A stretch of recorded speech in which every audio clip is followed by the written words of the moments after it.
Good morning students. आज हम start करते हैं वर्कशीट सॉल्व करने की, जो हमने फर्स्ट वर्कशीट दी थी। आज उसको हम ट्राई करेंगे सॉल्व करने की। फर्स्ट क्वेश्चन दिया था, read the given extract and answer the questions given below. यहाँ पे आपको एक पैराग्राफ दिया गया है, एक एक्सट्रैक्ट दिया गया है आपके चैप्टर से ही, उसको आपको रीड करना है और ये कुछ क्वेश्चंस दिए हुए हैं, उसको आपको सॉल्व करना था। देख, इसमें दिया हुआ है, his teachers told him, Patrick do your homework और you won't learn a thing, and it's true sometimes he did feel like an ignoramus, but what could he do, he hated homework. ये हमें book से ही दिया गया है, जो हम chapter पढ़े थे उसी में से एक एक्सट्रैक्ट दिया हुआ है, एक पैराग्राफ दिया हुआ है। अब इसी से रिलेटेड क्वेश्चन पूछे गए हैं। फर्स्ट क्वेश्चन बोल रहा है, हु फील्स लाइक एन इग्नोरमस। किसको ऐसा फील होता था कि वो इग्नोरमस है। इग्नोरमस का मतलब बताया गया था लैक ऑफ एजुकेशन। तो ऐसा किसको फील होता था? पैट्रिक को होता था। पैट्रिक फील लाइक एन इग्नोरमस, उसको अपने आप पे फील होता था कि उसे कुछ नहीं आता है। अब नेक्स्ट क्वेश्चन दिया हुआ है, why can't Patrick do anything. Patrick क्यों कुछ नहीं कर पाता था?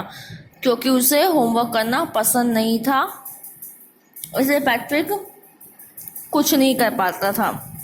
What does Patrick like to do. Patrick को क्या करना पसंद था? पैट्रिक को खेलना पसंद था। क्या क्या खेलता था वो? हॉकी खेलता था, बास्केटबॉल खेलता था, निंटेंडो खेलता था। Why does Patrick hate doing his homework. Patrick को होमवर्क करना क्यों नहीं पसंद था? क्योंकि उसे वो बोरिंग लगता था। What did Patrick teachers tell him, कि होमवर्क किया करो। पैट्रिक के टीचर्स को क्या समझाते थे कि होमवर्क किया करो, अगर तुम होमवर्क नहीं करोगे तो तुम्हें कुछ नहीं आएगा। चलिए हम उसका डिटेल देखते हैं आंसर का। देखिए, जैसे हमारा फर्स्ट क्वेश्चन था, हु फील लाइक एन इग्नोरमस, तो इसका आंसर होगा पैट्रिक फेल्ट लाइक एन इग्नोरमस, क्योंकि वो प्रेजेंट में दिया था, इसको हम पास्ट में लिखेंगे जब आंसर लिख रहे हैं, इसलिए फील का फेल्ट करेंगे। लाइक एन इग्नोरमस, किसको लगता था इग्नोरमस जैसा? पैट्रिक को लगता था कि उसे कुछ नहीं आता है, वो इग्नोरेंट है। नेक्स्ट क्वेश्चन था, why can't Patrick do anything. Patrick क्यों कुछ नहीं कर पाता था? Patrick could not do anything because he hated homework. वो इसलिए कुछ नहीं कर पाता था क्योंकि उसे होमवर्क करना पसंद नहीं था। थर्ड क्वेश्चन था, what does Patrick like to do. Patrick को क्या करना पसंद था? तो थर्ड आंसर है, Patrick likes to play hockey, basketball and Nintendo. Fourth question था, why does Patrick hate doing his work. Patrick को वर्क करना क्यों नहीं पसंद था, या उसका काम करना क्यों नहीं पसंद था? क्योंकि Patrick hate doing his homework as he finds it very boring, उसको वो बोरिंग लगता था। फिफ्थ क्वेश्चन दिया हुआ है, what did Patrick's teachers tell him.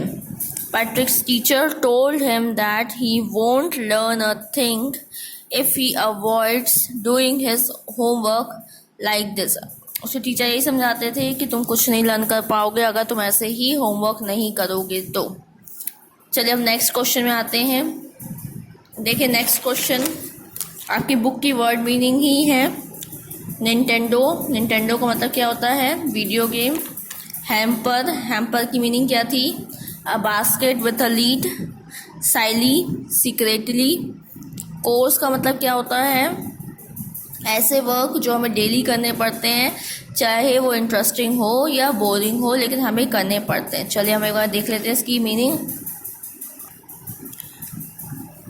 देखिए, पहला वर्ड था निंटेंडो, तो उसकी मीनिंग होगी a video game. Second word था hamper, a basket with a lid. Third word था साइली, जो उसका होगा सीक्रेटिवली। फोर्थ वर्ड था chores, work that must be done every day often boring, ऐसे काम जो हमें रोज करने पड़ते हैं भले वो बोरिंग क्यों ना हो। चलिए हम थर्ड क्वेश्चन में आते हैं। चलिए थर्ड क्वेश्चन में क्या दिया हुआ है? Fill in the blanks. Patrick dash did his homework. यहाँ पे हमें दो वर्ड्स दिए हुए हैं, इसमें से एक वर्ड को यहाँ पे फिलअप करना है। जैसे पहले दिया है Patrick dash did his homework, तो इसमें क्या होगा, Patrick never did his homework. Homework for Patrick was dash, interesting था कि बोरिंग था, बोरिंग था, उसको करना पसंद नहीं था, उसको वो बोर लगता था।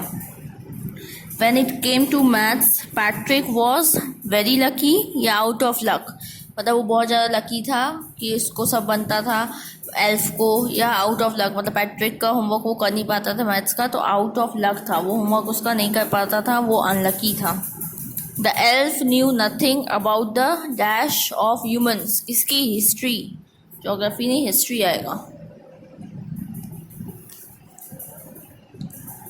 फिर नेक्स्ट क्वेश्चन दिया हुआ है true false, write down true false. पहला दिया है Patrick was a very obedient child and always did his homework. Patrick obedient child था, सबकी बातें सुनता था नहीं, और वो हमेशा होमवर्क करता था, नहीं करता था होमवर्क अपना वो। इसका आंसर क्या होगा, false. The elf did not grant Patrick's wish, elf ने पैट्रिक की जो विश थी, जो प्रॉमिस किया था, वो पूरा नहीं किया था ना, तो ये क्या होगा, फॉल्स होगा, क्योंकि यहाँ पे डिड नॉट दिया। अगर डिड होता तो, अगर दिया होता तो the elf did grant पैट्रिक्स home wish तो यस होता, लेकिन डिड नॉट दिया है, तो ये क्या होगा, फॉल्स होगा। The elf did पैट्रिक्स homework without taking the help of books, जो एल्फ होमवर्क करता था पैट्रिक का, वो बुक की मदद से, बिना मदद के करता था, नहीं, बुक की उसकी ज़रूरत पड़ती थी, वो बुक से हेल्प लेता था। Patrick scored an A and became a model child, Patrick बाद में क्या हुआ था, उसके ए ग्रेड आते हैं और वो क्या हो जाता है, मॉडल चाइल्ड बन जाता है, मतलब एक आइडल, तो ये क्या होगा, ट्रू होगा। एक बार आप इन दोनों के आंसर देख लीजिए, यहाँ पे आपको ये दोनों फिल इन द ब्लैंक्स के आंसर दिए हुए हैं, ट्रू फॉल्स के आंसर दिए हुए हैं। अब नेक्स्ट क्वेश्चन दिया था हमें, match the following, fifth question number. तो निंटेंडो का क्या होगा, match the word, video game. Nintendo क्या होता है, एक वीडियो गेम है। इग्नोरमस, ऐसा लगता था कि कुछ नहीं आता, इग्नोरेंट पर्सन। ग्रिमैश का मतलब क्या होता है, गुस्सा, फ्राउन।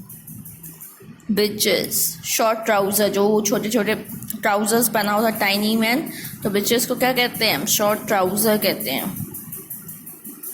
चलिए अब नेक्स्ट क्वेश्चन में आते हैं। देखिए जो नेक्स्ट क्वेश्चन था ये आपकी पोएम में से लिया गया था, a house and a home. Complete the following sentence, यहाँ पर कुछ थोड़ा लिखा हुआ है, इसको पूरा कंप्लीट करना है। पहला दिया हुआ है a house is made of, house किससे बना हुआ था, ब्रिक से, वुड से, स्टोन से। इट हैज डैश, उसमें क्या क्या चीज़ें थी, डोर्स थी, विंडोज़ थी, रूफ था, चिमनी थी, टाइल फ्लोर्स था।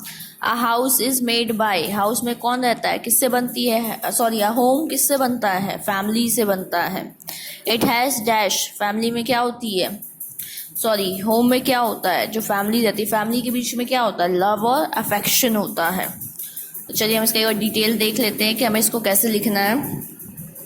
देखिए पहला क्वेश्चन था हमारा हाउस इज मेड ऑफ, तो हाउस किससे बना होता है, ब्रिक से, स्टोन से एंड हार्डवुड से। फिर नेक्स्ट क्वेश्चन था इट हैज़, हाउस में क्या होता है, विंडोज़ होती है, डोर्स होता है, यार्ड मतलब आंगन होता है, ईव्स मतलब छत, जो मतलब छत में वो लगा रहता है, चिमनीज होती है, टाइल फ्लोर्स होती है और रूफ्स होता है।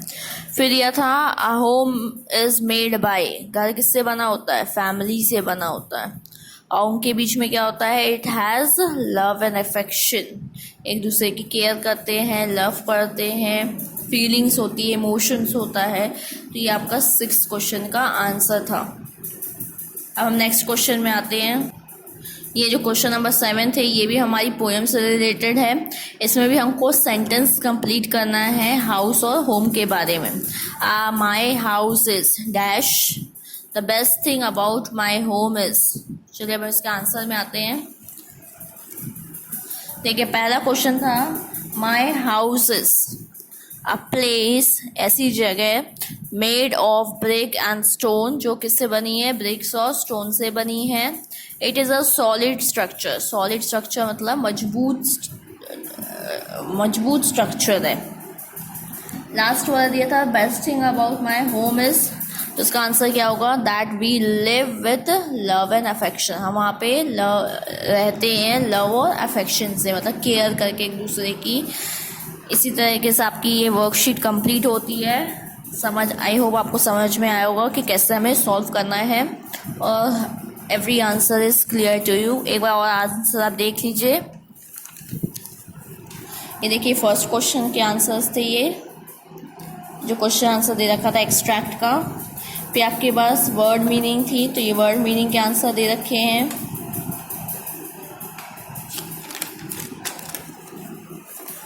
वर्ड मीनिंग के बाद ये थर्ड क्वेश्चन जो आपको फिल इन द ब्लैंक्स था, ये इसके आंसर हैं। फोर्थ क्वेश्चन जो ट्रू फॉल्स था, ये इसके आंसर हैं। और ये मैच द फॉलोइंग है।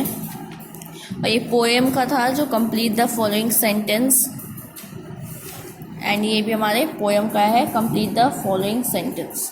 Thank you.